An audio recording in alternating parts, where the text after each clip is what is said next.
Para entender melhor em que situações uma refatoração é válida, ou seja, leva a um programa válido que não quebra, compila com sucesso e preserva o comportamento, é importante a gente usar as chamadas leis de refatoração, porque elas determinam melhor as pré-condições necessárias para que uma refatoração seja aplicada. Certo? Essas leis de refatoração, daqui a pouco a gente vai ver de que se trata exatamente, mas elas são inspiradas em leis matemáticas de aritmética, como as chamadas leis algébricas da adição e da multiplicação, por exemplo.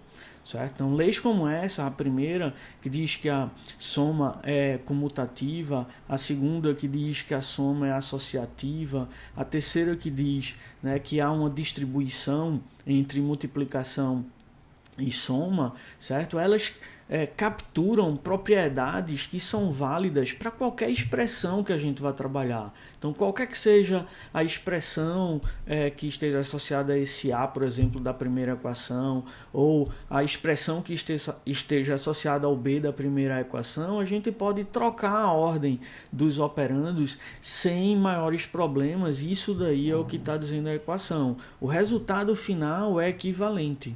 O resultado final da operação aritmética vai ser exatamente o mesmo.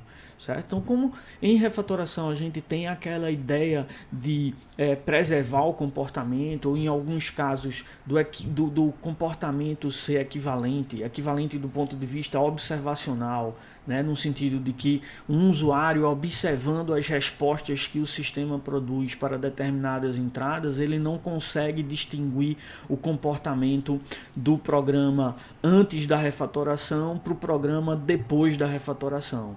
Então, com base nessas leis aí que a gente tem na matemática, em diversos contextos, a gente se pergunta, a gente poderia ter o mesmo tipo de lei para programas orientados a objetos? Porque se a gente tiver isso, a gente poderia trabalhar em cima desses programas, mudar esses programas, mudar a forma como esse programa é escrito sem alterar o seu comportamento. Porque as leis, as equações capturam isso. Que não há uma mudança no valor da expressão aritmética. Para os programas orientados a objetos, a gente poderia ter exatamente o mesmo. A gente até viu em um vídeo anterior esse exemplo de lei daqui, dizendo que é ok você subir uma declaração de método para a superclasse e é ok você descer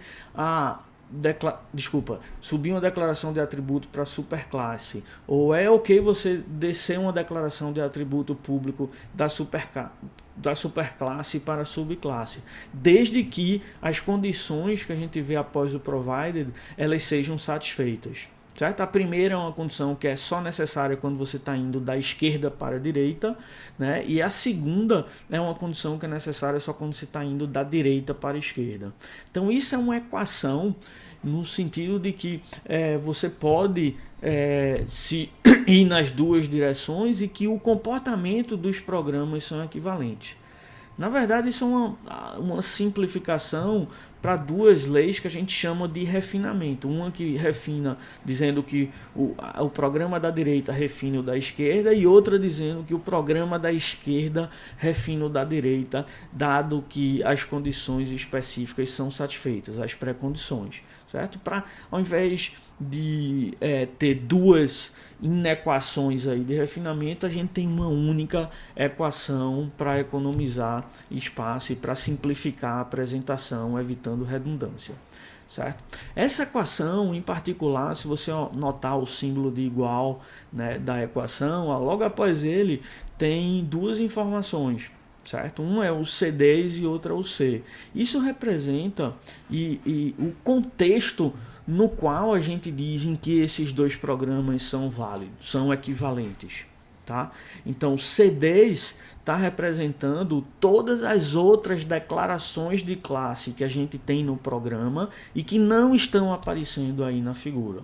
Então, isso está dizendo que esses pares de declaração de classes que a gente está vendo na esquerda e na direita, certo? Eles são equivalentes considerando que o resto do programa no sentido das outras declarações de classe de classes que existem no programa, ele é representado por esses CDs.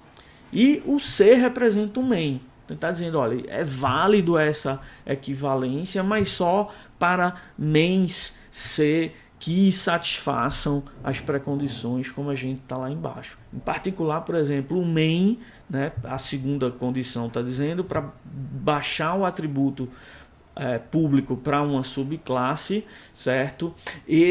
O main, por exemplo, o código que tem no main não pode estar usando esse atributo A que a gente vai baixar como se ele fosse declarado numa classe subclasse de B que não seja subclasse de C. Uma outra subclasse, por exemplo, D, que herda de D, que herda de B, né, mas não herda de C. Tá? Então, isso daí dá essa caracterização dizendo que, olha, esses dois pares de classes que a gente está vendo na esquerda e da direita têm o mesmo comportamento desde que elas estejam incluídas num programão maior formado por declarações de classes CDs e por um main C. E esse programão maior satisfaz essas propriedades que a gente está vendo mais embaixo.